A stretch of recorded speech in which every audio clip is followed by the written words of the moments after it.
On est toujours ensemble sur France 24. Bienvenue si vous nous rejoignez dans l'essentiel. À la une ce soir, J-9 avant la présidentielle américaine. Aux États-Unis, il reste donc maintenant 9 jours avant la présidentielle. Donald Trump compte remplir, je vous le disais aujourd'hui, le Madison Square Garden de New York. L'autre grand titre de ce journal nous emmène dans le sud du Liban, à nouveau ciblé par Israël.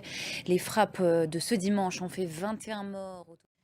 Autre front, celui de Gaza. Une école transformée en abri pour les déplacés a été ciblée par une frappe israélienne dans le nord. Ce dimanche, bilan 9 morts, dont une enfant selon les secours. Le chef de l'ONU se dit choqué par le nombre de morts et par la détresse des civils pris au piège sur place. Etanaji. Et pour tenter de relancer les discussions en vue d'une trêve, le président égyptien propose ce dimanche un cessez-le-feu de 2 jours en échange de la libération de 4 otages.